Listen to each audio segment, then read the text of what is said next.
Sim. Beleza? Vou esperar das 7 horas e aí a gente começa.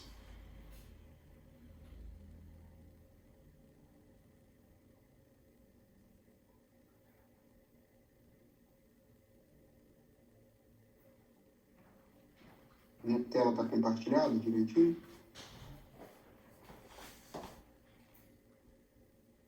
Não tá aparecendo sua tela compartilhada, não. E agora? Agora apareceu.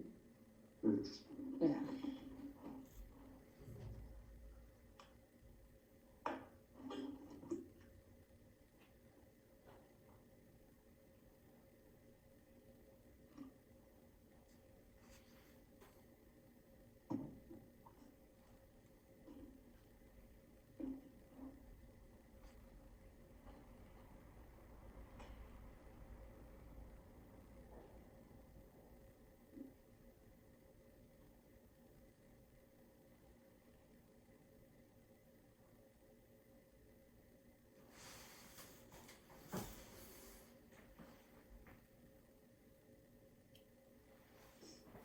Tá em tela cheia? Sim. Beleza. Um minutinho para a gente começar.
Beleza? Vamos lá. Gente, tem alguém com o microfone ativado? Estou escutando, inclusive, o teclado ali. Checa aí todo mundo. Ok. Aula de hoje, então, a gente vai conversar um pouquinho sobre os bloqueios, né? IM bloqueios e as taquicardias e taquiarritmias de QRS largo, tá? Eu deixei essa aula junto com bloqueios porque para entender e diferenciar as taquiarritmias de QRS largo de taquiarritmias supraventriculares com aberrância, é necessário conhecer os bloqueios e os M-bloqueios, tá? Então vamos lá. Os bloqueios de ramo no eletro, eles podem se apresentar de 3 formas, né? Seria o bloqueio de ramo direito, bloqueio de ramo esquerdo e os bloqueios divisionais. O que são esses bloqueios divisionais, né? O ramo esquerdo, ele vai se ramificar em outros 3 ramos, que são o póstero inferior, o antero superior e o antero medial, tá? O antero medial, existe bloqueio antero medial, mas não tem repercussão clínica importante aqui pra gente e também não vai ser nem citado. Na grande maioria das vezes vocês não vão nem escutar falar dele, na verdade nem vão. Eu só fui escutar falar desse tipo de bloqueio na residência de cardiologia, tá? Então o que é importante pra gente aqui? Dos bloqueios divisionais. Os bloqueios divisionais é o antero superior e o póstero inferior. E nos bloqueios de ramo completo, nós vamos falar de bloqueio de ramo direito e esquerdo. Perceba que existe bloqueio de ramo completo e incompleto. O bloqueio de ramo incompleto não vai ser cobrado para vocês, nem ensinado, porque é bem específico, é mais da especialidade. Então aqui a gente só vai falar de bloqueio de ramo completo, tá? O incompleto não. E principalmente do bloqueio de ramo direito e esquerdo. Os bloqueios divisionais, vocês vão ver que tem até poucos exemplos, né? A gente vai citar mais, até porque o diagnóstico de bloqueio divisional é por eixo, na hora do cálculo do eixo, se você achar tal valor, você vai pensar um bloqueio divisional e o diagnóstico é dado assim, tá bom? Então vamos lá. Qual é o problema, né, de um bloqueio, seja ele direito ou esquerdo? Primeira coisa, quando você bloqueia um desses ramos, você bloqueia a condução rápida, né? Então, o que antes eu tinha condução rápida tanto para o ventrículo direito quanto para o ventrículo esquerdo, agora, em uma das vias, a condução vai ser lentificada, né? Com a propagação aí via miocárdio, uma propagação muito mais lenta. E o que vai aparecer no eletro? Os bloqueios de ramo completo, que é o que nós vamos estudar aqui. O eletro ele vai alargar, o QRS vai alargar, né? Então a gente vai ter um QRS acima de 120 milissegundos, tá? Ou seja, maior do que 3 quadradinhos.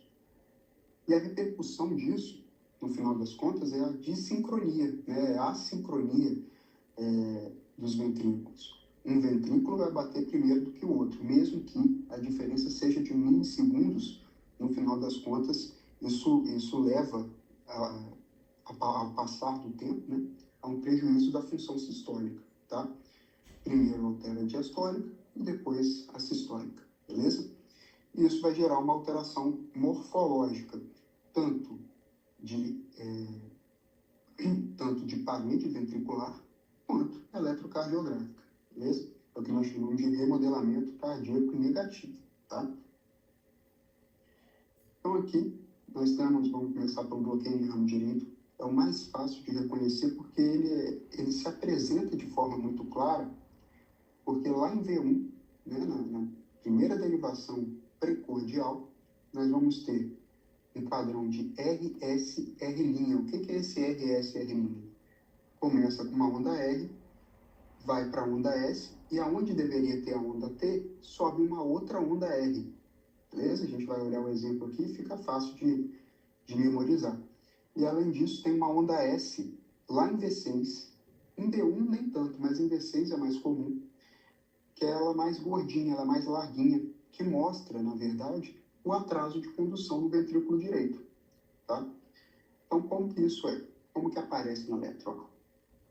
Esse é o padrão R, S, R', tá? R', porque é um outro R, e aqui, ó, R e um S gordinho, beleza? Por que isso? Então, vamos lá. Como a gente tem um ramo bloqueado, e aqui no caso é o ramo direito, normalmente o QRS do ventrículo direito, ele fica dentro do QRS do ventrículo esquerdo, né? Normalmente o que a gente vê é o QRS do ventrículo esquerdo. O ventrículo direito tem uma massa muscular menor, por isso ele despolariza até mais rápido do que o ventrículo esquerdo, coisa de 2 ou 3 milissegundos, e o QRS dele ficou oculto. Mas agora, como tem bloqueio de ramo ali, e a transmissão está sendo feita miócito a miócito, esse QRS do ventrículo direito vai aparecer, tá? Ele aparece aqui em V1, que é a derivação que está logo em cima ali, né, de septo e parede do ventrículo direito, né? Então, nós temos RS, R'. Não importa para vocês aqui agora, tá? Se o R é maior do que o R' ou se o R' é maior do que o R, tá, gente? Se achar padrão RS, R', bloqueio de ramo direito. Essa diferenciação de R maior do que R' e R' ou R' maior do que o R, isso aí vai ser mais para especialidade e geralmente são os graus de bloqueio que são incompletos, né? E aqui, R e o S gordinho. Por que um S gordinho? V6 está aqui na parede lateral do ventrículo esquerdo, correto? Parede lateral baixa. O ventrículo direito ele está mais aqui para trás, tá, gente? Quando a gente, né, faz aquela secção bidimensional, que a gente coloca os dois ventrículos um do lado do outro, não é bem assim na vida real, né? O ventrículo direito está um pouquinho ali para trás. Esse S mais gordinho é o eletrodo de V6 que está enxergando essa despolarização mais lenta, né? Ela leva mais tempo, por isso que ela é mais larga, né? Bem mais larga. Está enxergando essa despolarização mais lenta do ventrículo direito, tá? E, além disso, em alguns elétrons, vocês vão ver isso aqui, ó, esse entalhezinho, tá vendo? No BRD, esse entalhezinho aqui que eu estou falando com vocês. No BRD, ele não é tão comum. Ele é mais comum no BRE, né, que é o bloqueio de ramo esquerda, a gente vai ver daqui a pouco. Mas isso aqui nada mais é do que um atraso de condução também. Então, o que marca um bloqueio de ramo, seja ele direito ou esquerdo? Atraso de condução, que RS é alargado. A gente, em bloqueio de ramo direito, tem RS R' em V1 e em V6, esse S mais gordinho. Posso ou não ter time, né? Esse entalhezinho aqui, ó, no QRS lá em V2, em V3, às vezes, né? É mais comum em V2. Se aparecer em V3, pode ser que o eletrodo ficou mal colocado, né? A gente tem que lembrar que ainda tem esse fator. Quando o eletrocardiograma é feito, teoricamente, em condições ideais, vai respeitar toda aquela anatomia, né, de onde colocar os eletrodos, mas em condições reais não é bem assim que acontece, tá? Ele quer apagar, né? Esse elétron tem mais coisa. Alguém já viu?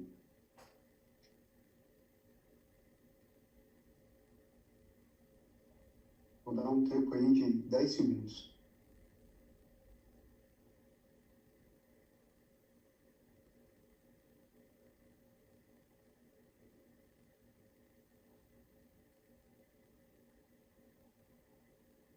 Fim do tempo. Vamos lá. O que esse elétron tem é um bloqueio atrioventricular de primeiro grau. Se alguém identificou e ficou com vergonha de falar, acertou. Se não identificou, deveria ter identificado. Está bem na cara aqui da gente, né? Como que a gente analisa o elétron? Primeiro, tem onda P? Ah, tem onda P. Então, você acha onda P aqui, diversas derivações, de forma bem fácil, né? Toda onda P gera um QRS? Todas elas geram um QRS, tá? O QRS é estreito ou é largo? É largo, já sabemos. E o eixo? Está onde? Aliás, o ritmo é regular? O ritmo é regular, né? A gente está vendo aqui, apesar de não ter D2 longo, mas nas derivações que nós temos, todas elas a gente consegue ver que os espaços entre os R's são regulares, né?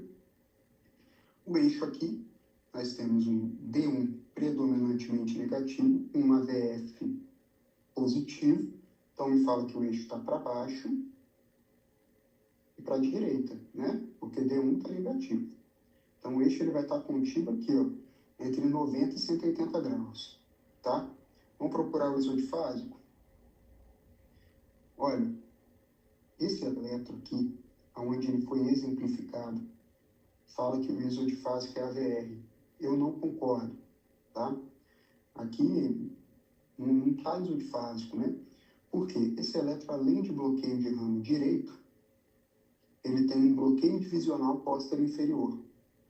É quando o eixo está em 120 graus, tá? Se a gente for levar em consideração que a AVR aqui é isodifásico, talvez aqui, né?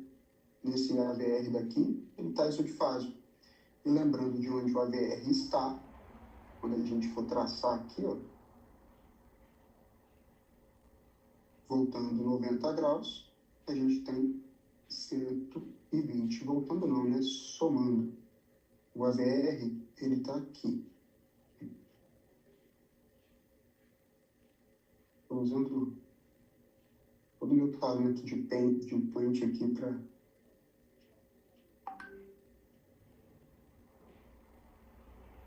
Aqui é AVR e aqui também, né? O AVR espelho. E aí, 120 graus. 120 graus, já fica o spoiler, mas isso aqui eu vou falar melhor depois. É um bloqueio divisional póstero inferior. O diagnóstico é feito por eixo, tá? Não tem alteração eletrocardiográfica, é pelo eixo. Então, o que nós temos aqui? Um bloqueio de ramo direito confirmado, isso aqui com certeza, tá? E se a gente for levar em consideração que a AVR é isodifásico, nós temos um bloqueio divisional póstero inferior, que é o chamado bloqueio bifascicular, beleza?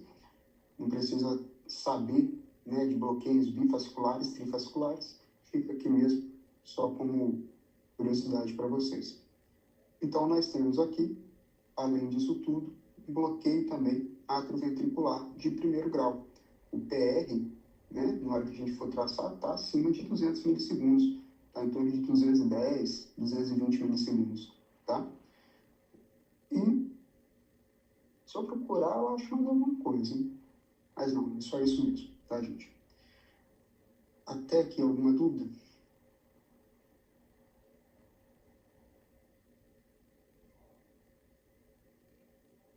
Ok. Eu vou perguntar, vou dar um tempinho de 10 segundos. Se ninguém responder nada, vida que segue. Tá? Vou seguindo.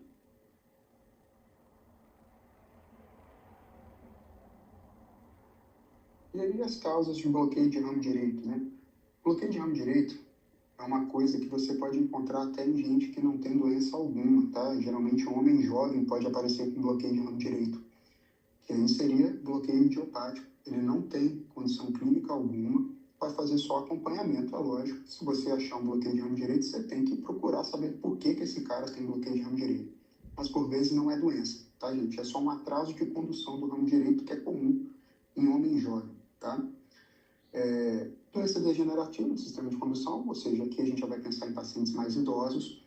Se tiver história epidemiológica, a gente vai pensar em Chagas, né? Ou seja, o cara veio lá da Bahia, principalmente Teixeira de Freitas, que tem muito caso aqui do nosso lado, né? Minas, então a gente vai pensar em doença de Chagas, principalmente, ó, essa aula, se vocês quiserem gravar, não tem problema, tá? Principalmente se tiver bloqueio de ramo direito, mais bloqueio divisional anterior superior, tá? Então, escrevi aqui, quem quiser fotografar, gravar, enfim. Se tiver bloqueio de ramo direito no eletro, mais bloqueio divisional anterior superior, que a gente vai falar daqui a pouco, tá? Você pode pensar em Chagas. Claro, se tiver história epidemiológica associada, né? Vai pensar em Chagas um cara que nasceu em Cachoeiro e só viveu em Cachoeiro a vida inteira, tá? Você pode até pesquisar, mas não é a história epidemiológica da doença. Infarto do miocárdio, lógico, né? Se a gente, de alguma forma, infartar o ramo arterial que supre o ramo direito, né? A gente pode fazer bloqueio de ramo direito. As miocardiopatias, e aqui entra tanto as miocardiopatias adquiridas, como no caso da hipertrófica hipertensiva, né? Da miocardiopatia hipertensiva, que o septo fica mais grosseiro, e por ficar mais grosseiro, acaba por isquemiar, né? O ramo, seja ele direito ou esquerdo, tá? E nas miocardiopatias congênitas, né? Então, o cara que tem hipertrófica, tem Yamaguchi, né? Que são doenças de miocardiopatia hipertrófica, são fenótipos, tá? Eles podem fazer bloqueio. E as cardiopatias congênitas em geral, ok? Agora, findando o bloqueio de ramo direito, vamos falar de bloqueio de ramo esquerdo, tá? Mesma coisa, QRS é alargado, só vou cobrar de vocês bloqueio completo. Então, QRS acima de 120 milissegundos. A gente não tem onda aqui de D1, V5 e V6. O que ele quer me dizer aqui? Cara, é um R praticamente puro, tá? É só ascensão, é um R puro. Às vezes, perdão, vai ter um S profundo em V1, essa R larga ou entalhada, isso aqui que é o fato. Às vezes a gente acha esse entalhe em D1, V5 e V6, tá? E às vezes a gente vai achar só em V5 e V6, tá bom, gente? Não fica procurando, assim, se não tem D1, não é. Não. Se você achar em qualquer uma dessas derivações, é o comum, tá? Então, a ausência de onda aqui em D1, V5 e V6, ele quer dizer o quê? É R puro, tá? S profunda em V1, o contrário do que a gente tem lá no bloqueio de ramo direito, que é o RSR', né? E essa onda entalhada em D1, V5 e V6. Como que é isso? Vamos lá. Olha o entalhezinho aqui.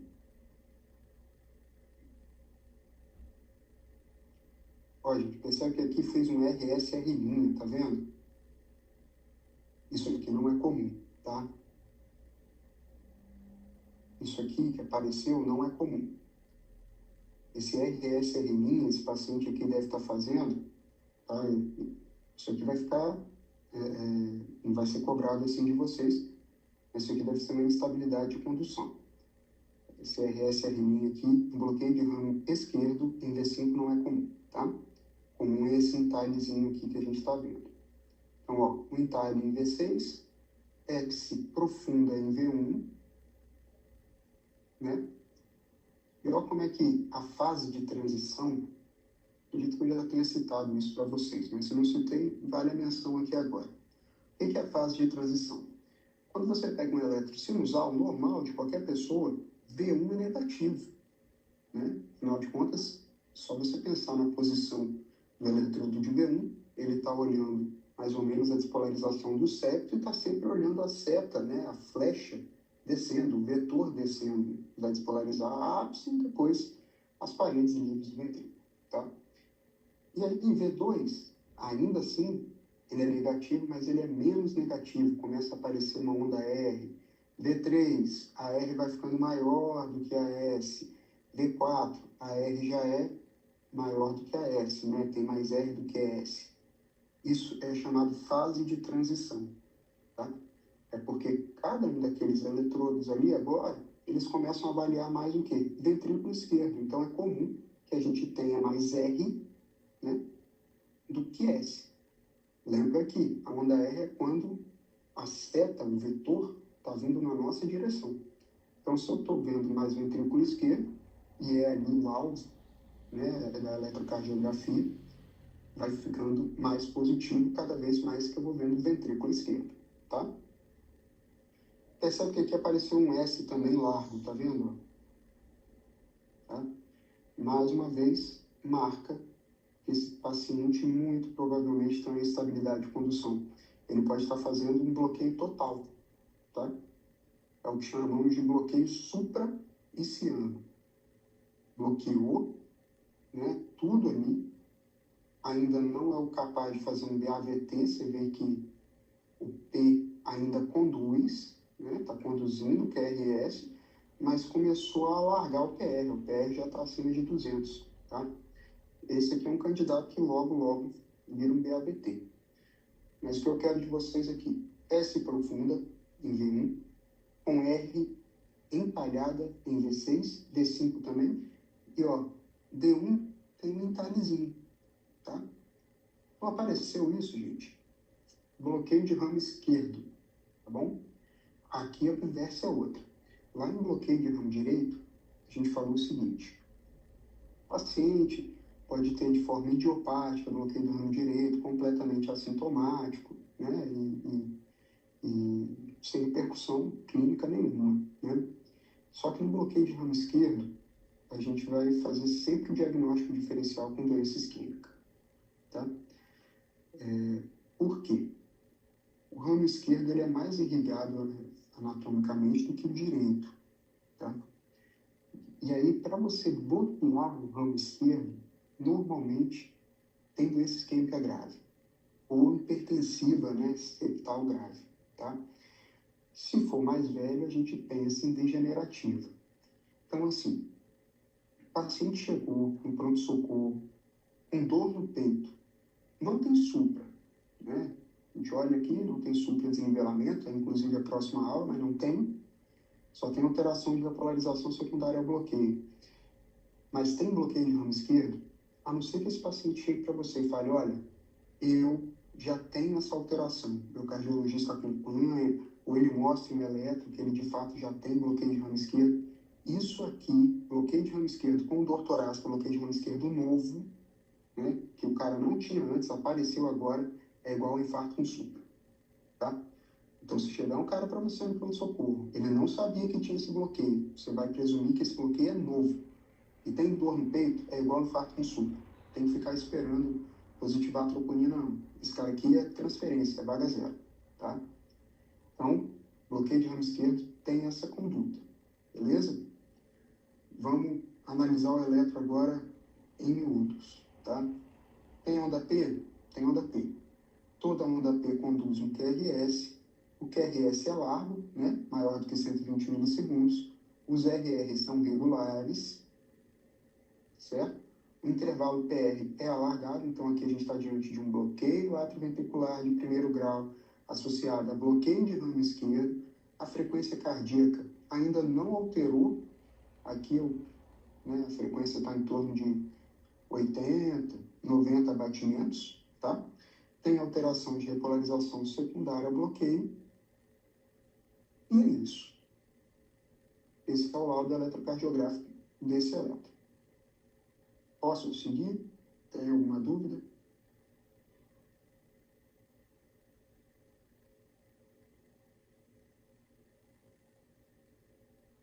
Vamos seguir.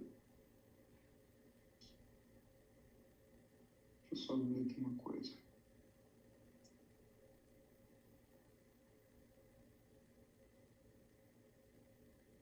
Ó, só queria olhar, tem 27 pessoas na aula, né? A turma é muito maior do que isso. Provavelmente né, a aula está sendo gravada, então depois vocês mostram os colegas que perderam, mas essa é a aula mais complexa de todo o módulo, né, de eletrocardiograma. Então, quem perdeu a aula e às vezes não vai conseguir tirar dúvida, é uma pena, tá? Então, as causas de bloqueio de ramo esquerdo. Doença coronariana, como eu disse, tem que ser a top 1, tá? Miocardiopatia dilatada, principalmente a dilatada alcoólica. Cara que bebe muito a vida inteira e aí aparece uma miodilatada alcoólica. Cardiopatia hipertensiva, pelo mesmo motivo lá do bloqueio do ramo direito, né? O septo fica mais alargado e ali sofre isquemia por conta disso, né?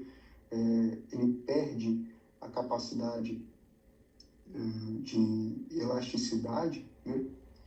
Doença degenerativa do sistema de condução, e aí vai pensar em velho, e a M anterior, porque a DA é quem emite os ramos ali para suprir o ramo esquerdo, tá?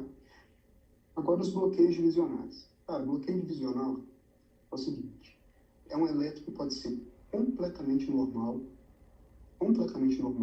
O QRS geralmente vai estar abaixo de 120 milissegundos, tá? Ah, só tem um bloqueio divisional. Vamos supor, o eletro do cara é todo normal, só tem bloqueio divisional. O QRS vai ser abaixo de 120 milissegundos, tá, gente? Para ter QRS acima de 120 milissegundos com bloqueio divisional, tem que ter um bloqueio de ramo completo ali associado. Né? Geralmente, ou vai ter um BRD ou um BRE associado, tá bom? Aliás, calma que eu vou explicar isso a vocês. O bloqueio divisional, ele sempre envolve os fascículos do ramo esquerdo. Então, quando a gente tem um bloqueio de ramo esquerdo completo, a gente não pode falar que o bloqueio divisional âncora superior está associado a esse bloqueio de ramo esquerdo completo, porque ele já bloqueou o ramo esquerdo todo, tá? Bloqueou lá em cima, não tem como se diferenciar. Mesmo que o eixo dê menos 60, né, que é o diagnóstico de bloqueio divisional âncora superior, não tem como você diferenciar, tá? Agora, se você tem um bloqueio de ramo direito, Giovana Barbosa. Fala, Giovana. Tá ouvindo? Tô. Tem pergunta no chat. Gente, eu não vou conseguir olhar o chat, tá?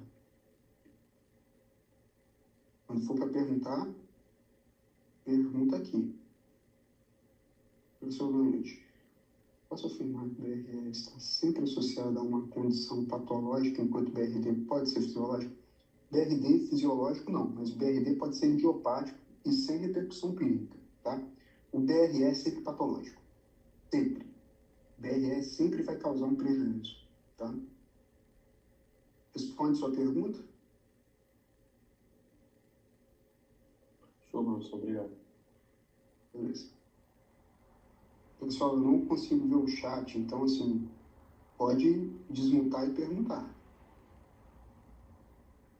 E aí, voltando. Professor, Oi. professor, no caso nos eletros que mostrou aí de bloqueio, sempre teve um bloqueio atrioventricular. Neste caso específico desses eletros que estão como exemplo aí, é coincidência ou sempre pode ter bloqueio atrioventricular associado também com bloqueio de ramo? Esses elétrons, cara, que estavam ali, são elétrons isquêmicos, tá? Não é incomum, vou responder assim, não é incomum ter um bloqueio atrioventricular associado, tá? Mas não é obrigatório. Às vezes não vai ter bloqueio atrioventricular. Aqui apareceu, não é incomum. beleza? Principalmente quando é causa isquêmica. Por quê? Vamos pensar, um bloqueio de ramo esquerdo, quando for uma causa isquêmica, né, tá pegando ali a DA. E a DA também emite ramo, por vezes, por no átrio ventricular, tá? É mais comum ele sair ou da coronária direita ou da DA, mais comum até da coronária direita. Mas se é um paciente que tem dominância esquerda, né, aquele cara que tem uma DA ali que é dominante, esse cara pode emitir o ramo bloqueio atrioventricular pro ramo no átrio ventricular e, por fim, bloquear tudo, beleza? Mas não é obrigatório ter bloqueio atrioventricular junto com os bloqueios de ramo, tá? Ali foi uma coincidência mesmo. Valeu. Então, um bloqueio de ramo esquerdo, obrigatoriamente, a gente considera que bloqueou todos os fascículos, tá? Agora, no bloqueio de ramo direito, pode ter associado o BDAS e o BDPI, um dos dois, né? Por quê? Bloqueio de ramo direito é só o fascículo direito, né? Só o ramo direito, e esses fascículos aqui também podem receber bloqueio, tá? O ramo esquerdo pode estar funcionando, só o fascículo bloqueado. Então, qual a característica principal? E o diagnóstico é pelo desvio de eixo, tá, gente? Vocês não vão olhar como lá no bloqueio de ramo direito que tem RS, R', ou no bloqueio de ramo esquerdo que tem o R puro em decência. Não. É basicamente calcular o eixo. Achou o eixo de menos 60 graus, então aqui, menos 60 graus, a gente tem um bloqueio divisional anterior superior. E achou um eixo de mais 120 graus, a gente tem um bloqueio divisional posterior inferior. Tá? Qual que é o exemplo? Vamos lá. E aí, vamos analisar esse eletro. Tem onda P? Tem onda P. Toda onda P conduz um QRS, tá? Aqui, às vezes, dá até a impressão, né, que o PR está alargado, mas não está não, tá, gente? O PR aqui está no limite, está em torno de 180 milissegundos. Isso aqui não é uma P bloqueada, é uma T mesmo. E aqui, ó, já virou outra derivação. Opa. Beleza? Esse tracinho aqui é outra derivação. Então, nós temos onda P, toda onda P conduz um QRS, e o QRS é estreito. Tem no máximo aqui 2 quadradinhos, dá 80 milissegundos. Os RR são regulares. Dá para a gente ver bem aqui em V2, né? Os RR são regulares. E agora a gente vai calcular o eixo. O PR a gente já sabe que está em torno de 180 milissegundos. D1 é positivo, AVF é negativo. Então a gente já sabe que o eixo está para a esquerda, porque D1 é positivo, e que está para cima, porque o AVF é negativo. Tá? Então o eixo ele vai estar contínuo entre 0 e menos 90. O segredo dos bloqueios visionais é sempre olhar AVR. Tá? Bloqueio divisional, o segredo é o AVR. Se você pegar um eletro antes mesmo de você calcular o eixo dele, você olhar que o AVR é isodifase, já pode pensar ali que pode ter um bloqueio divisional. Por quê? AVR é isodifase. De novo, onde está o AVR? Ó? A AVR está aqui e a AVR está aqui, né? Aqui é o AVR.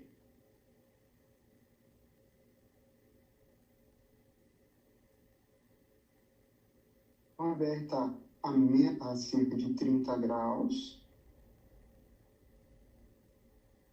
E a VR aqui é para 150. 150 graus.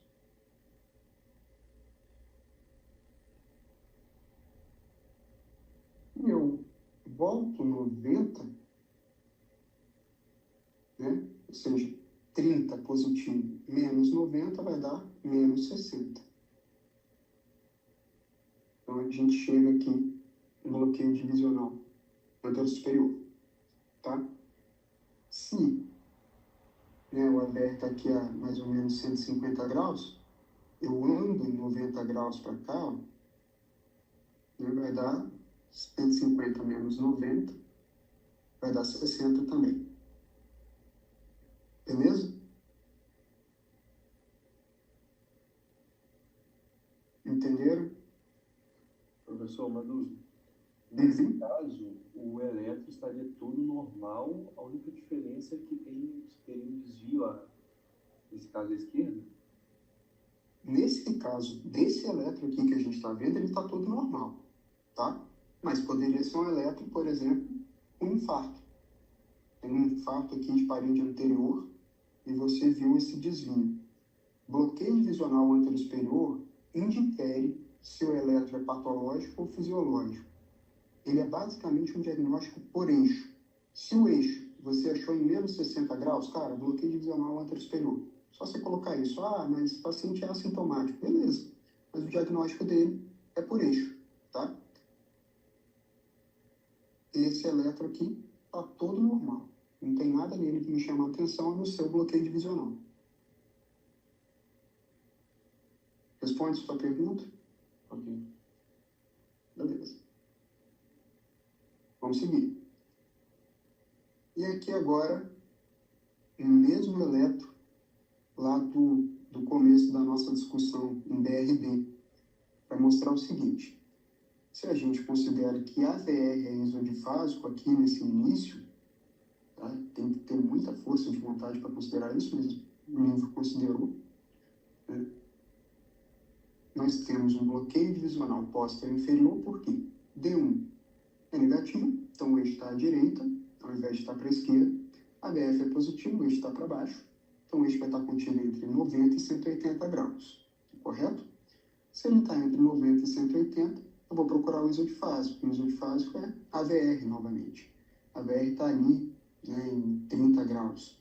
Se eu somo 90 graus a 30, né, lembrando que sempre que a gente acha o isodifásico, a gente soma 90 graus ou diminui 90 graus, o que for necessário para encaixar, né, o vetor dentro do eixo prévio que a gente achou, né, que é aquele de D1 e AVF, certo? Vai dar 120 graus, tá?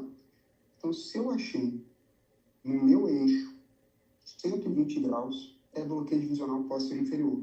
Só que esse cara aqui já tem associado um bloqueio de ramo direito, tá? Então, ao contrário do bloqueio de ramo esquerdo, quando eu falo que tem bloqueio de ramo esquerdo, é bloqueio de ramo esquerdo.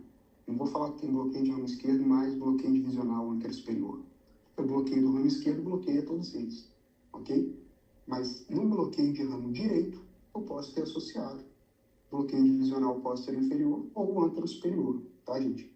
E sempre que tiver associado bloqueio de ramo direito com bloqueio divisional anterior-superior, que é esse aqui, então vamos pensar que aqui, ó, tinha um RSR', né? Ou seja, o cara tem bloqueio de ramo direito e tem um bloqueio divisional anterior-superior e mora em Teixeira de Freitas, é igual a pesquisar Chagas, beleza? Exemplo de Teixeira de Freitas, que pode ser Minas, pode ser outro lugar da Bahia, que seja, ok? Essa é a parte de bloqueio e bloqueio, tá? É mais batida mesmo, é só para entender a morfologia, né? Como que é a forma de um bloqueio quando você enxerga, tá? E aí agora, eu vou dar um tempinho aí de uns 5 minutos para quem quiser tirar dúvida, tem que entender bem bloqueio para a gente passar para as taquicardias de QRS lá.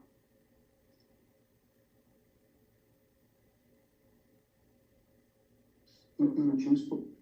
Sim?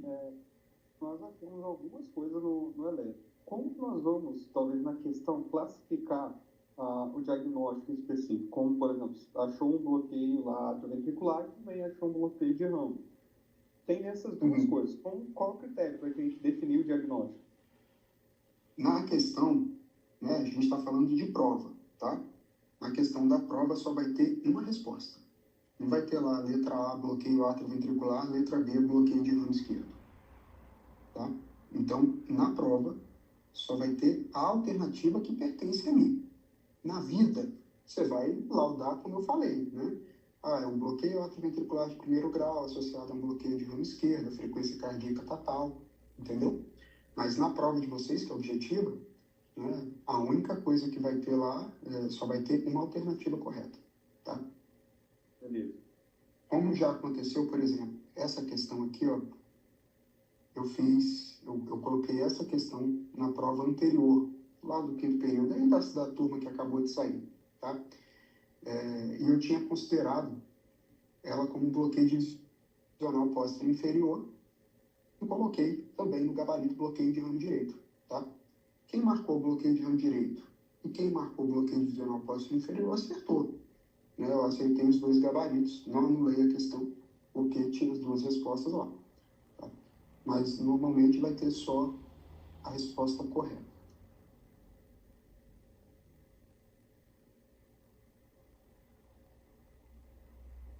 Dois minutos. Professor, Uhum. quando a gente tem uma alteração em uma variação só, mas as outras não, a gente já considera diagnóstico baseado naquela variação só? Como assim uma variação só? Me explica, eu não entendi. Não, eu até nem sabia que eu iria fazer a pergunta, porque eu estou com dificuldade de elaborar na minha cabeça mesmo. Mas igual na prova anterior, que eu não vou lembrar exatamente o que estava lá. Tinha uma variação, se alguém puder me ajudar também a explicar, tinha uma variação que ela tinha uma alteração e as outras não. Mas a resposta, ela não era relacionada àquela uma variação só, sabe? Derivação, isso. Derivação. Ah, entendi. Você tem uma alteração em uma derivação. Alteração em quê? No QRS, na onda P? Porque eu não estou lembrando da prova anterior. Pode deixar, Entendi. então. Depois Não. ver direitinho de fato. Depois me fala, manda uma mensagem, enfim. Porque às vezes pode ser a dúvida de outra pessoa. Mas o critério... Pode falar. Eu acho que o que ela está querendo dizer é em relação ao seguinte: se você coloca o critério de definição de alguma dessas situações aí, de algum desses temas, ou bloqueio de ramo esquerdo, ou bloqueio de ramo direito, se você coloca às vezes opção, no caso tem o V5 e o V6, e se ela tiver com o entalhe só no V5 e não tiver no V6, ainda assim caracterizaria Ainda assim, foi o que eu até... ou tem que estar em todos para complementar? Eu dei só um exemplo hipotético. Assim. Não, é isso, sim. Isabela. Para esse a gente tinha especificado que poderia ser em qualquer um. Mas se fosse para as outras doenças, né, para os outros problemas, isso se aplica também? Só de estar em uma já é suficiente? Ou precisa estar na maioria? Aí que tá. Por isso que eu estou perguntando. Alteração de quê? É QRS, onda P, é T? Por quê? Se a gente for falar de alteração de onda P em intervalo PR, né, tem que estar em tudo. Afinal de contas, o intervalo PR vai ser o mesmo medido em todos, tá? Agora, se a gente fala de alteração de QRS, a gente pode sim ter uma alteração de QRS em uma parte do eletro, ou seja, em V5 e V6, ou em V3 e V4, e não ter o resto do eletro, tá? Então, assim, até o final da aula, qualquer coisa dá uma olhada aí, pensa direitinho, né, o que é a sua dúvida, mas alterações eletrocardiográficas podem acontecer em única derivação quando ela respeita uma topografia. O que eu quero dizer com isso? Por exemplo, no infarto agudo do miocárdio, tá? Infarto anteroseptal, a gente vai ter supradesnivelamento, ou seja, vai ter alteração, né, no QRS ali, no ponto J, só em V1, V2 e V3. O resto do eletro, às vezes, vai estar normal. Tá bom? Então, pode sim ter alteração eletrocardiográfica em topografias, né? Ou seja, só em algumas derivações. Mas depende do que você está apontando como alteração eletrocardiográfica. Tá? Se é uma alteração de QRS, se é uma alteração de segmento, ou seja, um segmento ST, segmento, né, o intervalo PR. Quando a gente vai pensar em segmentos e intervalos, geralmente as alterações pegam todo o eletro, porque o segmento e o intervalo vai ser medido igual sempre, tá? A alteração geralmente topográfica ou vai ser em onda T ou vai ser em QRS, certo? Onda P pode ter alteração topográfica, como é o caso, né, da sobrecarga atrial direita ou da sobrecarga atrial esquerda, né? Eu acho que é mais ou menos essa linha aí que você está com dúvida. É mais ou menos isso mesmo. Eu consegui entender. Vai variar, então, de acordo com Com o que com você está a analisando, cara. alteração e com a doença, né? Exato, com o que você está analisando, né? Por exemplo, se você for pensar em alteração eletrolítica, que vai ser lá a nossa última aula, a gente vai pensar em hipercalemia. Pô, é uma alteração eletrolítica. Eu espero ver no eletro inteiro, que vai ser uma alteração da repolarização, né? Então, no eletro todo vai ter alteração. Agora, se eu estou pensando em infarto, vai ter só naquela topografia onde infartou, né? Mais ou menos, acho que é isso aí que você queria de resposta. Sim, obrigada. Beleza, vamos seguir. Desculpa, professor, só que eu peguei a questão aqui só para dar o exemplo. Uma questão na prova anterior, que ela tinha ausência de onda P, mas era só em D3. E aí a gente tinha visto que a ausência de onda P era ritmo funcional, né? Aí na hora da questão eu fiquei com dúvida. Não, mas nas outras derivações tinha onda P? Tinha onda P nas outras. Cara, se você achar onda P em uma derivação, tem que ter em todas as outras derivações. Às vezes ela não apareceu na derivação que você falou, D3, por exemplo, porque uma questão de sensibilidade do eletrodo, tá? Então, assim, achou onda P, poxa, achei onda P em D2, D3 e AVF, achei onda P em D1, D2 e AVF, achei onda P, sei lá, nas precordiais inteiras, eu não achei em D1, D2, não interessa, se achou onda P, circula ela, né? Vê se você acha em qualquer outra derivação, mas achou onda P, tem onda P. Perfeito. Ok? Agora vamos lá, taquicardia de QRS largo, tá? Mesmo conceito de taquicardia de QRS estreito. Frequência cardíaca acima de 100, no QRS estreito, o QRS ele vai ser abaixo de 120 milissegundos, né? E aqui, acima de 120 milissegundos. Até aqui, gente, é fácil, é simples.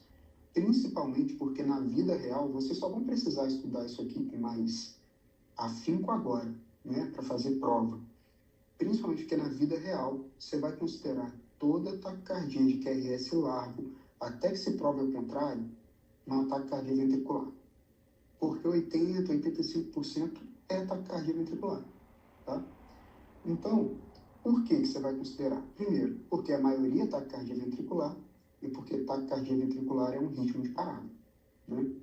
O paciente não está parado, ele está estável. Ele está estável, né? Está bem.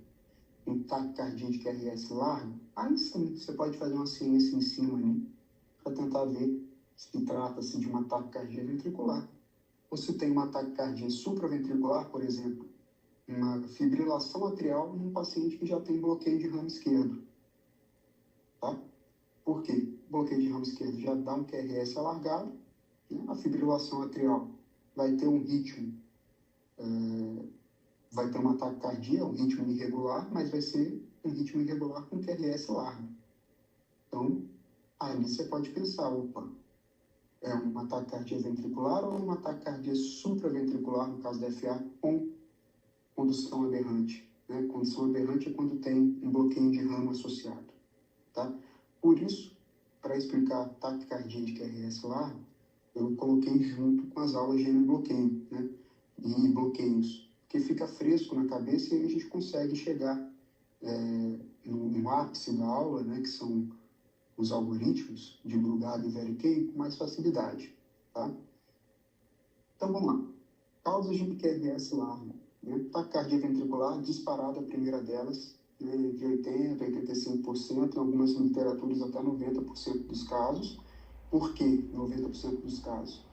Porque taquicardia ventricular torsade points, né? Torsade point aqui, é um tipo de taquicardia ventricular, então às vezes eles juntam, tá? E taquicardia supraventricular com aberrância, como nesse exemplo que eu falei, é uma fibrilação atrial num paciente que tem bloqueio de ramo esquerdo, ou é uma taquicardia por reentrada nodal, né, que é a TRN, um paciente que tem bloqueio de ramo direito ou bloqueio de ramo esquerdo, tá? Que vai ficar muito difícil de você pegar os dois traçados eletrocardiográficos e bater o martelo, se aquilo é um ataque ventricular ou se aquilo é uma TSB com aberrância, tá? E na fibrilação ventricular. Cara, fibrilação ventricular e torsade epona, eu deixei 2 exemplozinhos para o final da aula, porque é muito fácil de ver, é muito simples, é igual FA, sabe? Que você bate o olho, você já imagina o que seja, né? Agora, esses 2 temas aqui, taquicardia ventricular e TSB com aberrância, vai tomar aí um bom tempo da nossa aula, tá? Então, como eu disse, ó, epidemiologia, 81% a gente vai pensar em taquicardia ventricular, de 81 a 85, 14 TSB com aberrância, e 5% aqui ele coloca como TAV antidrônica. Na verdade, aqui também entra as taquicardias polimórficas, tá? Aqui ele colocou TAV antidrômica pensando, né, em síndrome de Mahain. Isso aqui vocês nem vão estudar, tá? Então a gente vai falar desses 2 tipos aqui principais. Taquicardia ventricular. Então, arritmia originada no ventrículo, o próprio nome já fala, o QRS é largo, porque se ela origina no ventrículo, você tem que pensar o seguinte, não está usando o sistema de condução, tá? Está originado em foco, lá no ventrículo, e está passando miócito a miócito. Por isso o QRS é largo e aberrante, tá bom? Possível dissociação atrioventricular, não. Aqui eu tenho até que consertar. Tem dissociação atrioventricular, tá, gente? Porque o ventrículo assume um ritmo, o átrio vai bater em outro. E às vezes o átrio você não vai conseguir nem ver, tá? Então, na taquicardia ventricular, dissociação atrioventricular, ela está presente, tá? Instabilidade hemodinâmica.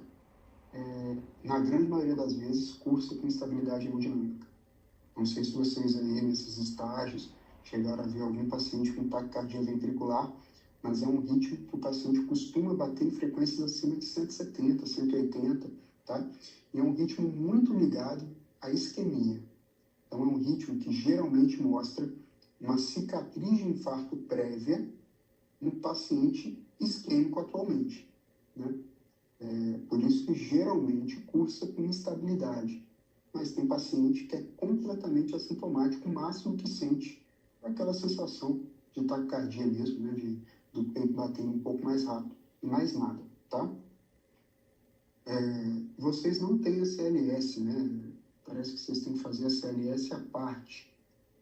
Vocês tiveram alguma coisa sobre critério de instabilidade em taquiarritmias, na parte de cardioclínica ou não? Não. Beleza.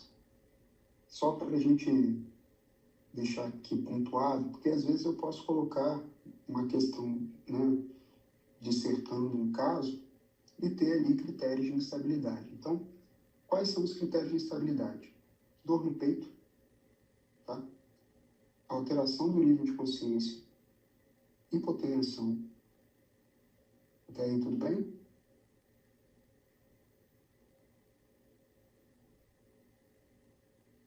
Vocês estão anotando isso aí, gente? Beleza.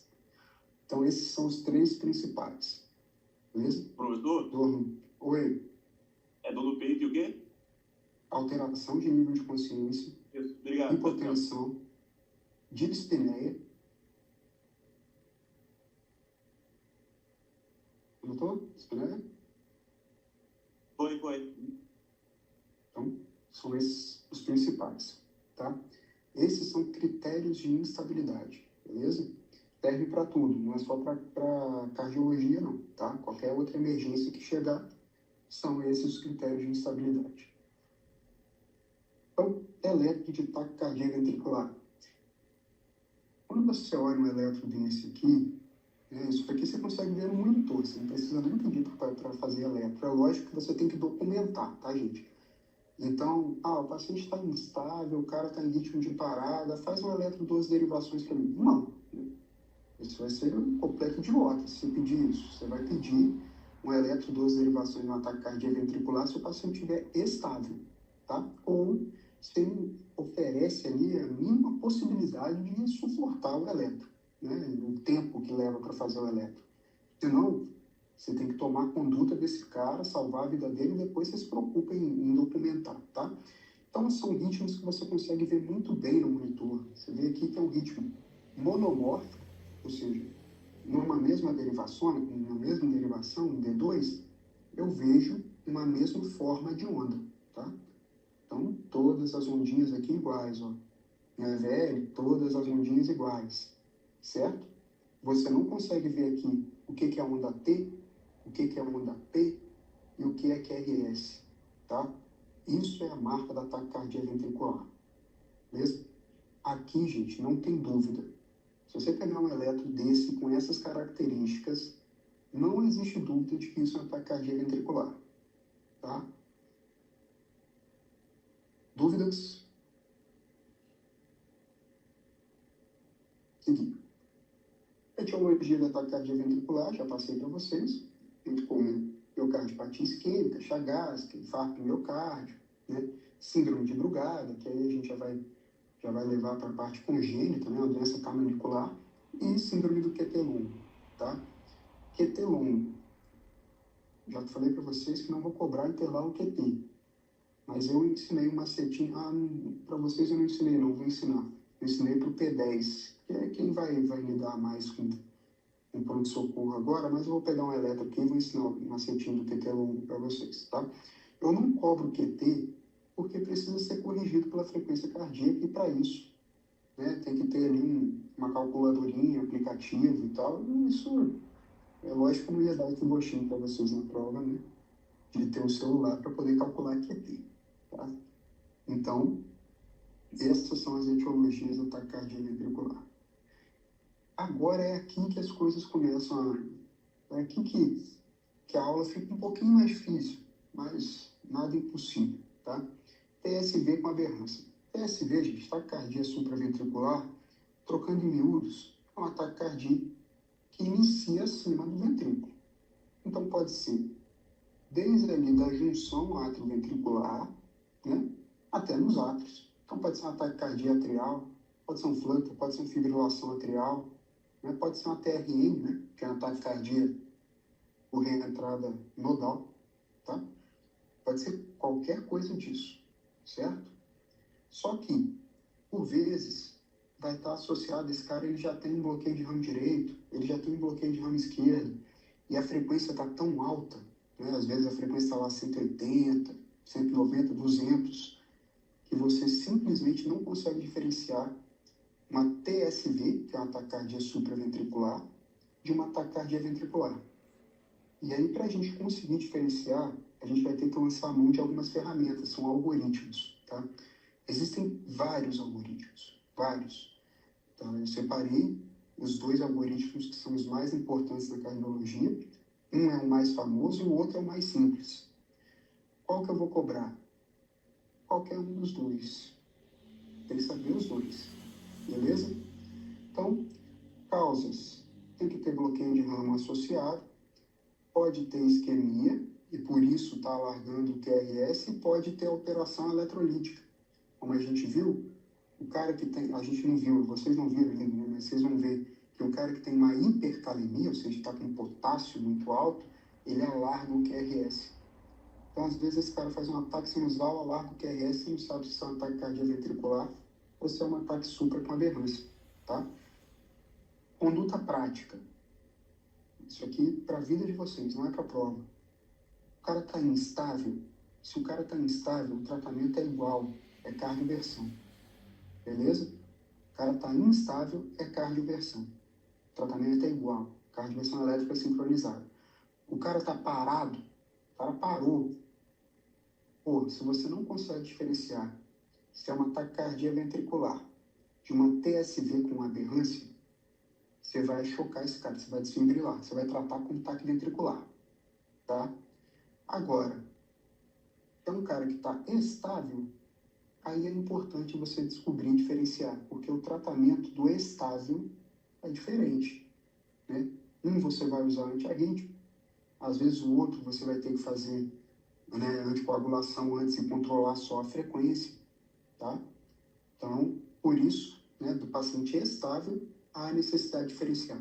Um paciente instável, um paciente parado, cara, você vai tratar como se fosse TV. O cara está instável, cardioversão elétrica sincronizada. O cara está parado, desfibrilação.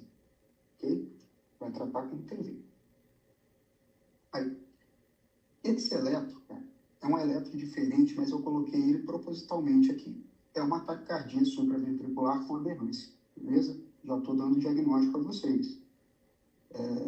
Mas vamos supor que esse eletro tivesse muito parecido com esse, que às vezes acontece, tá, gente? Principalmente quando a taquicardia supraventricular ela é associada a BRE. BRE é um problema, né? Ou quando ela tem associação com distúrbio hidroeletrolítico. Quando ela é associada com BRD, é fácil, dá para diferenciar até no olho, a gente não precisa nem dos algoritmos, tá? Mas eu coloquei esse eletro aqui para a gente aplicar o algoritmo, tá? E dar não em todas as perguntas do algoritmo. Né? O algoritmo ele serve para responder não, tá? Porque se você responde sim, você dá o diagnóstico de TV. E ele é como se fosse, ele é dividido em fases, são 4 fases, seja o de Brugada, seja o de Variquet, tá? Então, primeira fase. Se eu respondi não para a primeira fase, eu passo para a segunda fase. Se eu respondi não para a segunda fase, eu passo para a terceira e assim até a 4ª fase. Agora, se na primeira fase eu já respondi sim para a pergunta que o algoritmo me faz, né, que a gente vai apresentar aqui, já diagnostica como TV e separa, você não segue mais algoritmo nenhum. Tá? Você vai dar o diagnóstico da taquicardia ventricular e pronto. Ok? Então, quais são os algoritmos? Né? Vamos começar com os critérios de Brugada. Quando vai usar? Nessa situação que eu falei para vocês, é um paciente que está estável, tem um ataque cardíaco com QRS largo e regular. Tá? E aí você precisa diferenciar se isso é um ataque cardíaco ventricular ou se isso é uma TSV com aberrância. Primeiro passo, cara, é se você vai se perguntar o seguinte: a ausência de complexo RS em todas as precordiais, olha só, Brugada, então gravem isso, tá? Brugada avalia todas as precordiais, de V1 a V6. D1, D2, D3, ABF, AVR e ABN não são avaliados, tá? Então, olha, quero analisar esse eletro pelo algoritmo de Brugada. Só vou analisar de V1 a V6. Então, essas perguntas todas aqui são de V1 a V6, ok? Então, o que ele quer me falar? Eu tenho, né, os complexos RS, eu não tenho complexos, não tenho RS nas derivações precordiais, tá? Ou seja, eu teria só QS, né? Tudo negativo. É isso que ele quer me dizer. Está tudo negativo nas derivações precordiais? Está tudo negativo? Não, não está. Né? Ó, aqui, RS, R'. Né? Ó, RS, R'. Está positivo, tá? Aqui a gente já fala não para o algoritmo. Então, a gente vai seguir. Como eu falei não, eu sigo para o passo 2. Se houver RS, e a gente tem, né, um monte de RS aqui, ó, RS, tá? Se houver RS, o intervalo é maior do que 100 milissegundos, o que ele quer dizer com isso? Vamos lá. Você vai pegar. Eu gosto dessa aula online, apesar da Multivix não permitir, porque a gente pode dar zoom, né, e ir comentando ponto a ponto, fica mais fácil. Isso é uma coisa que eu vou conversar bastante com eles, para ver se eu consigo para as próximas turmas. Mas se você der um zoom aqui, vamos marcar a onda R, ó. Então a gente está começando da onda R, tá? Ela está aqui, beleza? Ó. Onda R, e aqui é a onda S, ok? Beleza? Eu vou marcar do início da onda R até o início da onda S. Vou marcar o quê? Esse intervalo aqui, gente, ó. Quando entra a caneta, não pode dar zoom, não.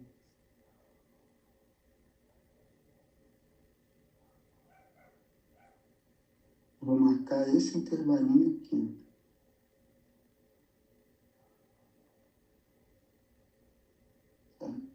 início da onda R, ó, onda R, até a onda S.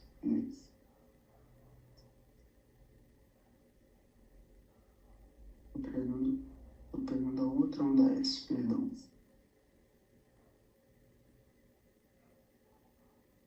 Uma derivação que seria mais fácil aqui. Isso aqui está mais fácil.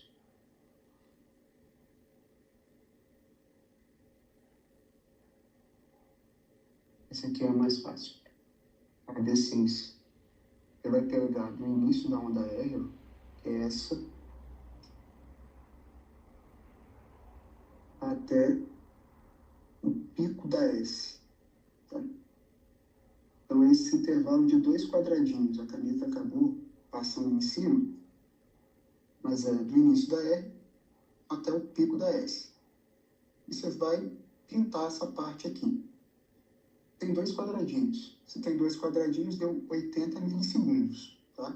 Não é maior do que 100 milissegundos. Se não é maior do que 100 milissegundos, não é TV, tá? Então, a resposta aqui é não. Beleza? Entenderam aqui, gente? Porque aqui, essa caneta fica muito ruim. Vocês entenderam?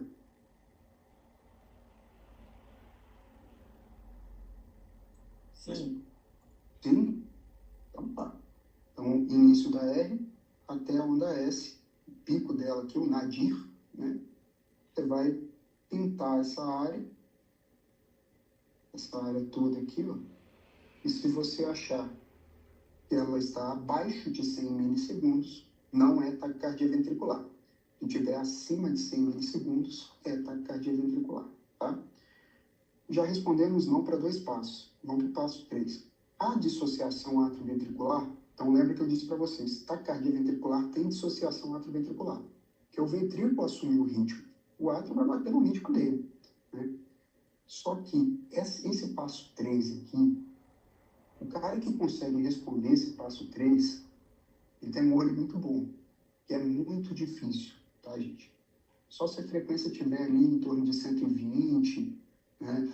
E quando a frequência está mais baixa assim, você raramente precisa fazer algoritmo, você já consegue dar o diagnóstico no olho. Mas no caso aqui, né, e quando a frequência está aí perto de 180, fica muito difícil você falar se tem dissociação atrioventricular ou não. Mas aqui a gente consegue observar a onda P, né? Tem onda P, tem onda P, tem onda P, ó. Um monte de onda P aqui, tá? É tudo onda P, então não tem dissociação atrioventricular. Cada onda P aqui está gerando um QRS, tá? Então a resposta para a questão 3 também é não. Vamos para a última questão. Aqui, no algoritmo de Brugada, está a importância de saber a forma dos bloqueios, né? Como que o QRS está no bloqueio, tanto de ramo direito, tanto de ramo esquerdo. Porque o que isso aqui está me perguntando?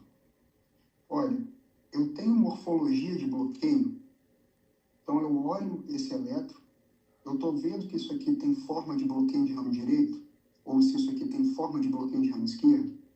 Se tem forma de bloqueio de ramo esquerdo, né? Se tem forma de bloqueio de ramo esquerdo ou de bloqueio de ramo direito, não é taquicardia ventricular, tá? Taquicardia ventricular, ela não tem morfologia de bloqueios, tudo bem? Se não tem essas morfologias, aí você vai pensar em taquicardia ventricular. Então, quando a gente olha esse elétron, ele tem morfologia de bloqueio de ramo direito. Olha lá, RSR', né? RSR'. Lá, a gente vai olhar, ó, um R e um S mais gordinho aqui embaixo, um V6, tá? Inclusive, a gente consegue ver entalhe em V2, que eu falei para vocês que raramente aparece, mas pode aparecer, tem entalhe em V3. Então, esse cara aqui tem morfologia de bloqueio de ramo. Se tem morfologia de bloqueio de ramo, seja ele direito ou esquerdo, não é taquicardia ventricular. A gente vai pensar que é ataque supraventricular com aberrância, tá? Por isso a importância de saber identificar um bloqueio de ramo direito ou bloqueio de ramo esquerdo. Para chegar aqui e bater o olho, pô, tem morfologia de bloqueio, Então, para que eu vou falar que isso é uma taquicardia ventricular? Não, isso é uma taquicardia supraventricular com condução aberrante por conta do bloqueio de ramo. Ok? Esse é o algoritmo de Brugada. Esse é o mais complexo, tá, gente? Vai.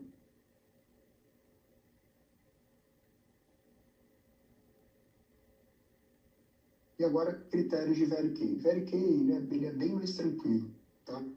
O que é Very-Kay? Ele só vai avaliar AVR.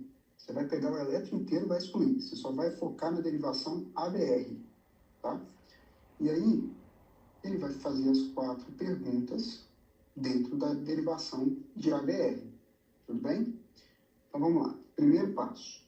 Existe um DAR inicial em AVR? O que ele quer dizer? O elétron começa com DAR, né? Então, a gente pega AVR.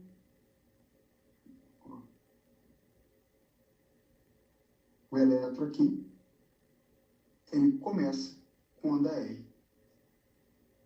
Por Very-Kay,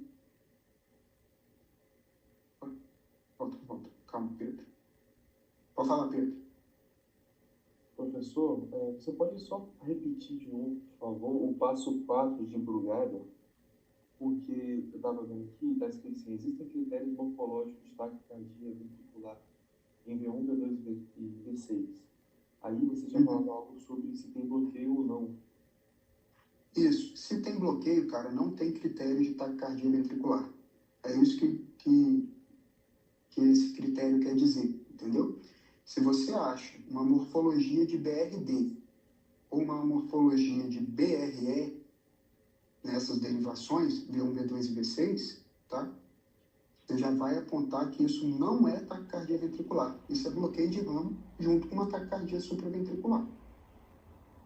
Agora, e você olha o eletro e ele não tem morfologia de bloqueios, aí é taquicardia ventricular. Quer ver, ó? V1. Isso aqui, onda R, tá vendo? R pura em V1. Em V6 a gente tem S pura. Tem algum bloqueio de ramo que tem essa morfologia? Não tem, né? Então aqui é taquicardia ventricular. Tá. Obrigado. Bom, olha isso aqui é uma pegadinha, tá, gente? Vocês veem que por Brugada a gente respondeu não para todas as questões, né? Mas por Very-Kay, ó, ele ia considerar esse eletro aqui como taque ventricular. Por quê? Existe onda R inicial em AVR? Existe. A primeira onda de AVR é um R. Ah, P, R. Não tem Q. Né? É só um R. Tá? Então aqui, qual é a importância de conhecer os dois critérios? Tá? Em Very-Kay, a gente ia falar que esse eletro aqui é um ataque cardíaco ventricular e não um ataque supra com aberrância. Beleza? Vamos seguir. Indique que a resposta é não. Tá? Mas, se eu fosse cobrar na prova, olha, aplique os critérios de Very-Kay nesse eletro. Se alguém falasse para mim, mesmo sabendo que isso aqui é um ataque supra com aberrância, tá? Se alguém falasse, olha, pelo critério de Very-Kay, passo 1, isso aqui é um ataque cardíaco ventricular. Beleza, eu teria que aceitar. Ok? Por isso que ele vai ser cobrado assim, né? Passo 2. A primeira deflexão, ou seja, deflexão, tá?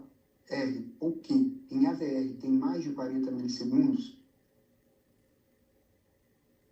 Então, a primeira deflexão é isso aqui, ó. Ele quer que tenha mais de 40 milissegundos. Primeira deflexão é daqui até aqui. Tem 40 milissegundos exato. Então a resposta é não, tá? Tem que ter mais de 40 milissegundos. Não tem exato 40 milissegundos, tem um pouquinho menos. Então a resposta é não, então não favorece TV, tá? Lembrando, em condições reais, a gente já teria parado aqui, ó, no passo 1, hein? Tá? No passo 1, ele deu o diagnóstico errado, mas teríamos parado aqui. Passo 3. Há entalhe na rampa descendente? O que seria isso? Isso aqui, ó.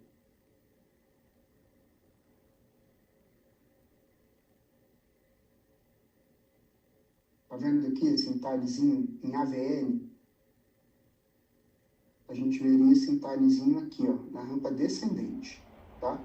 Esse entalhe aqui não. O entalhe seria aqui embaixo. Tipo o que a gente vê aqui, ó. Tá? Ah, entalhe? Não, não tem entalhe na rampa descendente. O entalhe está aqui em cima. Então, não favorece TV. E o último passo, né? Se nenhum desses passos aí estiverem positivos para a TV, que é mentira, né? A gente já viu que o passo 1 deu positivo. A gente vai para o passo 4. Parece muito complicado, né, gente? Olhando assim, parece meio complicado. Mas não é, tá? Inclusive, tem um jeito da gente raciocinar em cima disso.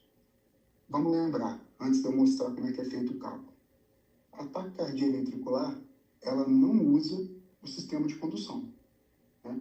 Ou seja, ela passa miócito a miócito. Então, o que eu espero? É que minha ascensão, né, minha onda R, ela seja lenta, né? Porque usa miócito a miócito, leva mais tempo para despolarizar, certo?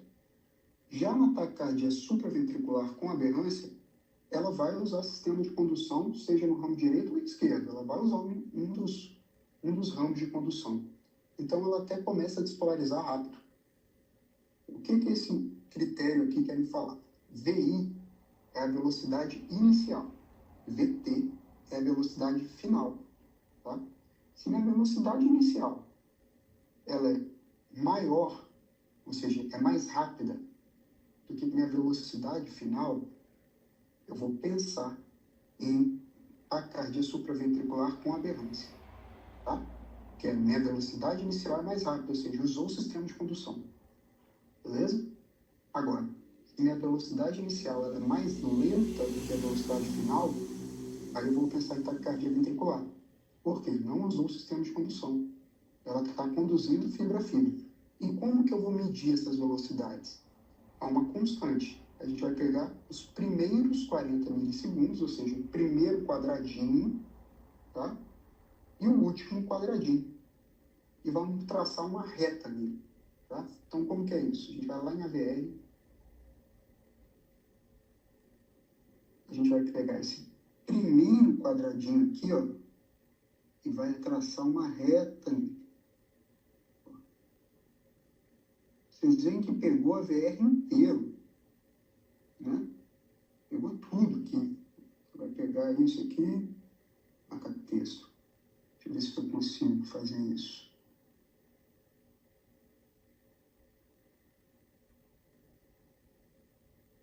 Né? E vai traçar. Pegou tudo aqui, né? Então eu vou contar quantos quadradinhos tem aqui. Tem 1, 2, 3, 4, 5, 6, 7, 8, 9. Vou colocar 9 quadradinhos, tá? Então, traçando uma reta nos primeiros 40 milissegundos, eu tenho 9 quadradinhos, ok? Agora eu vou traçar essa mesma reta nos últimos 40 milissegundos, são esses aqui, ó.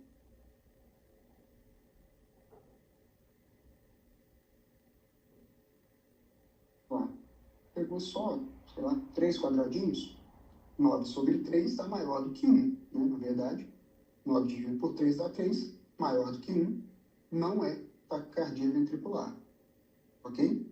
Agora, se fosse o contrário, né? Se aqui no começo tivesse pego só 3 quadradinhos de altura e aqui no final pego 9, aí a gente ia pensar em taquicardia ventricular, pelo raciocínio que eu passei para vocês. Na taquicardia ventricular, a condução é ramo a ramo. Então, ela começa lento, né? Ela começa devagar, ela é lerda para começar.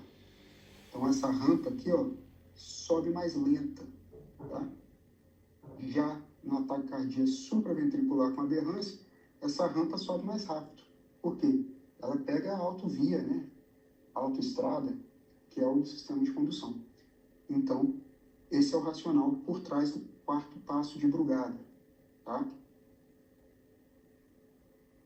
Beleza?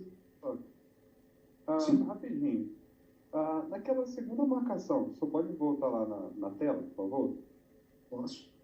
A segunda marcação, a final aqui. Isso, na final. Eu me perdi aí no critério que você utilizou para marcar a segunda aí. A primeira, tudo bem. Pegou ali e subiu rápido, ok. A segunda, o que aconteceu aí? Como que foi? Não, porque a gente sempre marca os 40 milissegundos, cara. A marcação é sempre nos primeiros 40 milissegundos, que são esses aqui, correto? E depois nos últimos 40 milissegundos. Ó. E aí eu vou contar, né, eu lanço essa reta aqui, ó, igual eu lancei, tá? E eu vou contar quantos quadradinhos eu tenho interseção entre a reta que eu lancei e a onda R. Acabou aqui. Tá, entendi agora. Tá, obrigado. E aqui, ó, pegou só 3. Se eu fosse seguir aqui, não ia pegar mais onda, né?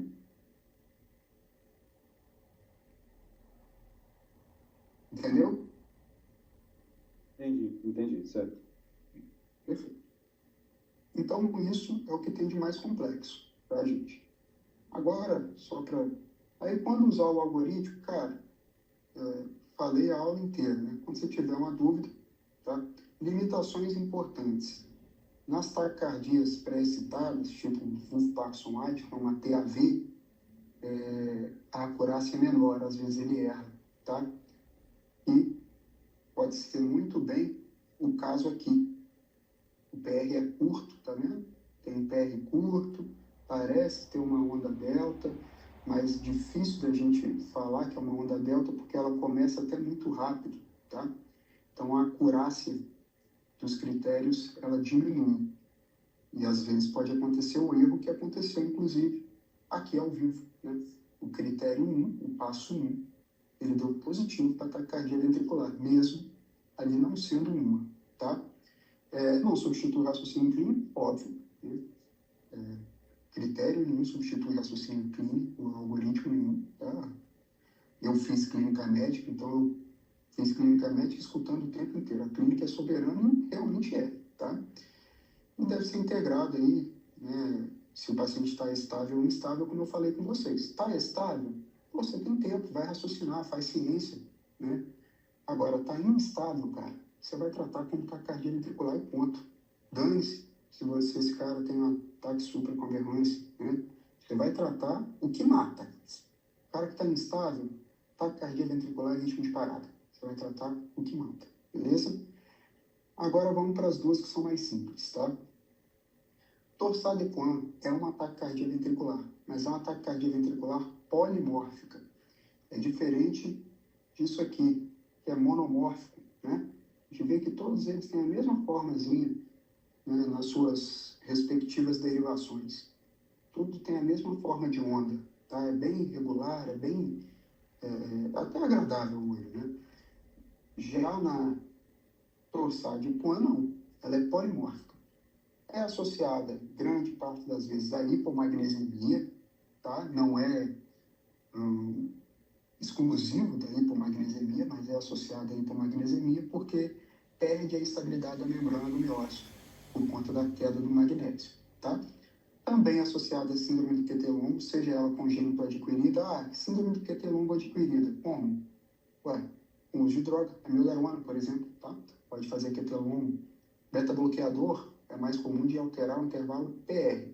Amiodarona, a gente vai pensar mais em QT longo, tá? Fármacos que prolongam o QT existem vários.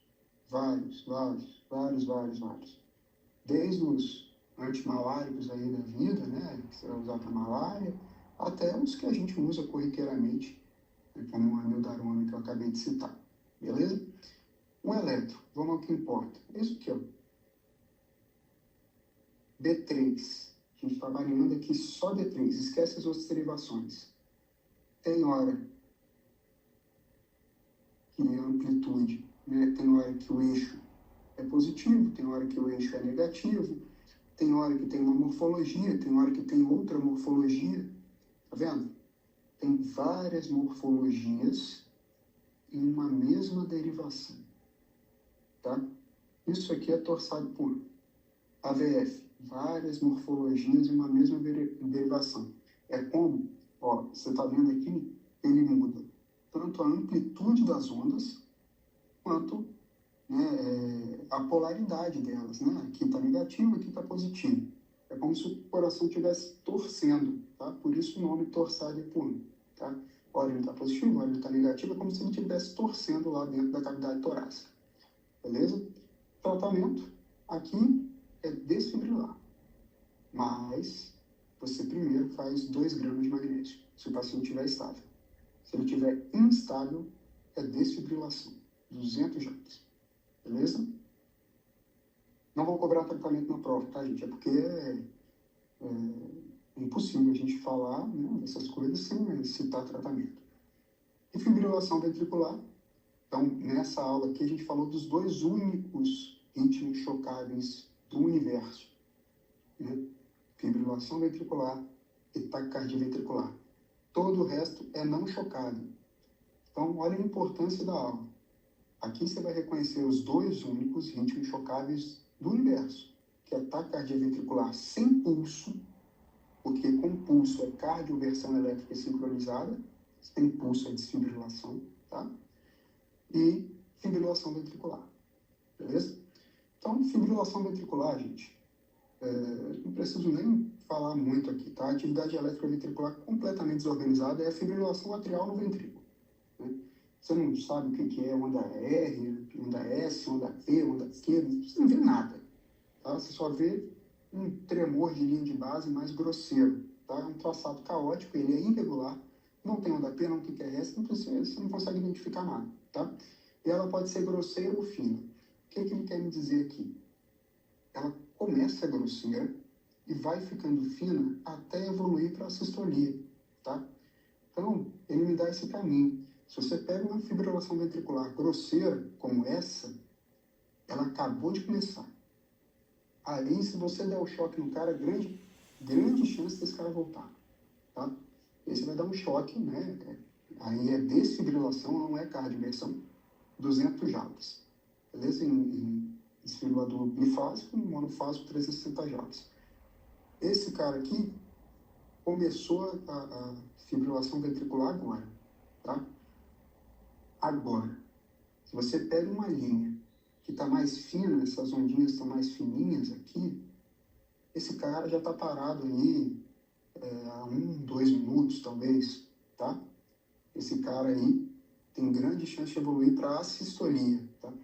Então, a fibrilação ventricular, se desfibrilada nos primeiros 5 minutos, a probabilidade de você conseguir retornar com o paciente, se ele tiver uma causa reversível, né, que dê para você reverter, é grande. Passou de 5 minutos, a chance de mortalidade é muito alta, tá? Esse aqui é um ritmo que, apesar de ter, né, de ser taquicárdico, o ventrículo não tem basicamente sístole alguma, tá? É como se ele estivesse só tremendo dentro da cavidade. Por isso é um ritmo de parada, ok? Acabou, gente. Dúvidas? Professor, Sim? depois, se o senhor puder ou souber, tiver alguma referência de algum site para que a gente possa visualizar mais opções de eletro para a gente poder treinar, entendeu? Essas identificações dessas patologias, desses problemas aí, patologias e tal, seria bom. Tá. Se tiver, né? Não sei se tem. Ah, sim, não, tudo bem. Tem um site sim, cara. Eu mandei esse site para alguém, mas eu tenho ele anotado, eu vou jogar no grupo lá. Foi para você? Manda no grupo lá, cara, aquele site. Mandei. Tá ouvindo?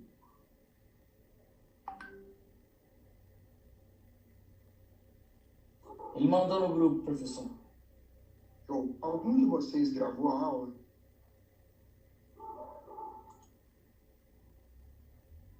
Não, se gravou, vai me ajudar. depois eu vou pegar essa aula com você gravada, tá? Porque Tá. eu tinha falado para ficar só entre a gente, mas alguém avisou o Igor. O Igor já pediu aqui para eu ter a aula gravada, Tá bom. tá? Aí depois eu pego com você, pelo menos para apresentar ele. Eu acho que é como, né, para contar a prova, né, que teve aula. Tá. Beleza? É isso, gente. Muito obrigada, professor. Boa noite aí para todo Valeu, mundo. prof. Obrigado, hein? Obrigadão. Falou, valeu. Obrigadão. Falou, falou. Valeu, bom final de semana aí, valeu. Vocês também. Tchau, tchau.